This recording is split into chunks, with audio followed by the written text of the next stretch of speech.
Changing dynamics, why is the US cozying up to Pakistan? The fact that Pakistan's Army Chief Field Marshal Asim Munir is on his way to attend the 250th US Army Day celebrations on June 14th, also President Donald Trump's birthday, is indicative of fast changing dynamics between the United States and Pakistan. No military leader from India has got the invite. Understandably, this has New Delhi concerned.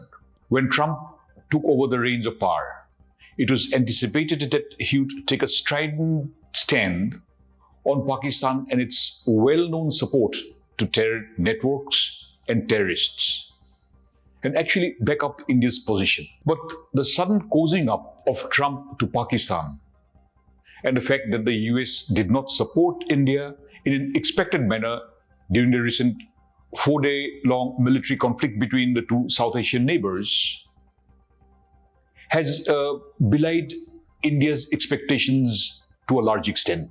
Significantly, a top US general, General Michael E. Kurilla, who heads the US Central Command, recently told the House Armed Services Committee that US needs to have a relationship with both India and Pakistan, and that it is not a binary switch, that the US can't have one with Pakistan if it has a relationship with India. Why is this happening? There may be certain reasons, and it ranges from economics to geopolitical compulsions. But the implications are profoundly geostrategic. First, the US is keen that Pakistan should not sway anymore towards the Chinese. Beijing and Islamabad have a very close military relationship, with about 81% of Pakistan's military imports coming from China. Already, China has offered to sell Pakistan 45th generation J-35A fighter aircraft in a hugely discounted deal. It is via Pakistan that China reaches out to the Arabian Sea with the China-Pakistan Economic Corridor, or the CPEC, where Beijing has already invested about $60 billion. Secondly, Pakistan has considerable deposits of rare earth minerals, something that the US is on the lookout for. It includes lithium, gold, copper, and mostly in Balochistan.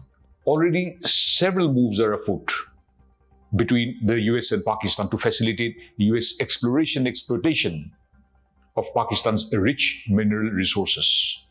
Thirdly, it is only with Pakistan's active help that the US can hope to counter the growing ground of the Islamic State, or the Daesh and its affiliates, who have declared the US as the enemy number one.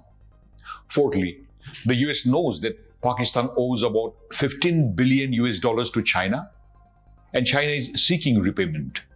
For the US, it can be a good opportunity to exploit Pakistan's vulnerability.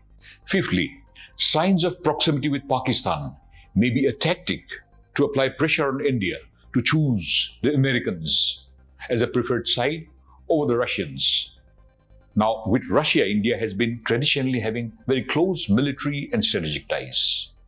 While the global geostrategic dynamics is changing very fast, a proximate US-Pakistan bilateral relationship would have huge implications for India. And New Delhi may in fact want to take a relook at its diplomatic paradigm.